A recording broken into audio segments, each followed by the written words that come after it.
تعالى اقول لكم هاخد ايه للبيبي معايا في شنطة المستشفى. اول طقم ده اغلى طقم عندي لانه اول هدية تيجي للنونو. ف يعني مش هقدر ان انا ماخدوش معايا. كل طقم هاخد معاه المريالة بتاعته او يعني ايا كان بنسميها ايه، الجزء اللي بيتحط على الرقبة ده.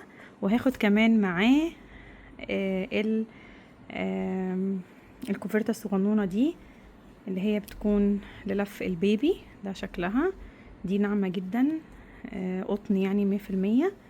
وانا جايباها من جونيور فهي نظيفة جدا يعني، حلوة خالص. وكل طقم هيبقوا مع بعض كده بالشكل ده. هعمل كده على اساس يبقى كل طقم مع بعضه ملفوف بالطريقة دي. وهحط كمان من الطقم ده واحدة بس لكل طقم. ده مقاس برضو صغير من 0 ل3. خليني اوريكم ده شكلها اهو. فكل طقم هيبقى معاه الفانلة بتاعته المريالة زي ما وريتكم والكوفرتا. كمان عشان اسهل على نفسي انا جبت بيبي جوي ده اللي هو مفتوح من عند السرة، لانه طبعا سرة البيبي بتكون لسه ما اتشالتش، فبتكون محتاجة فراغ. فده نوع ممتاز جدا جدا. بيبقى برضو مقاسه من 0 ل4 كيلو. وده بيناسب موضوع ان البيبي لسه مولود. فانا عشان يعني بالنسبة لي الوضع يبقى اسهل هحط واحدة حفاظة مع الطقم نفسه اللي انا قلتلكوا عليه ده. فهنفتح كده مع بعض. هو طبعا صغنن جدا جدا زي ما انتم شايفين، وانا مش عايزة بس الوثه. هو مفتوح هنا كده من عند السرة، في حتة نازلة كده بالطريقة دي. فهحط واحد مع كل طقم بالشكل ده والفه كده على اساس يبقى كل طقم سهل جدا عليا اني اخرجه. هكمل الباقي وارجع لكم.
وكده انا معايا 3 اطقم اساسيه مع الطقم اللي مكتوب عليه اسم النونو. وطبعا ده هيسهل عليا جدا لانه في المستشفى هنا مش عارفه اذا هم هيقدروا يغيروا للبيبي او انا اللي هغير، او حد من اللي معايا، فمش عارفه. فانا جهزت كده بحيث انه الطقم يطلع على طول من الشنطه، معروف انه كل حاجه موجوده جواه بالترتيب اللي كمان الطفل هيلبسه. مع ال3 اطقم اللي انا وريتهم لكم هاخد شويه حاجات تاني للبيبي. يعني هاخد الشراب ده لو الدنيا برد في المستشفى او التكييف عالي هلبسهوله.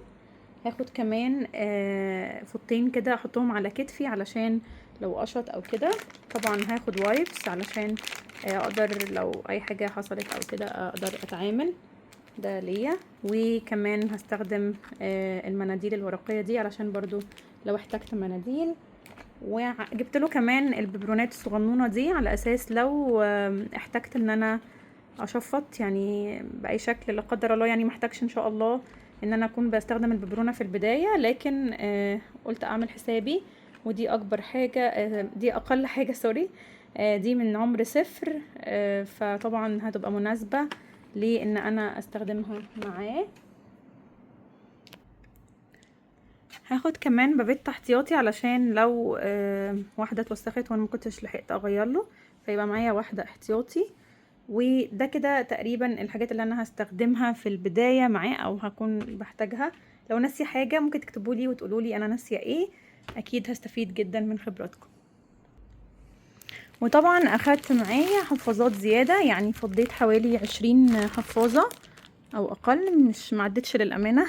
انا هقعد 3 ايام ان شاء الله، فاخدت معايا حوالي 4 لكل يوم.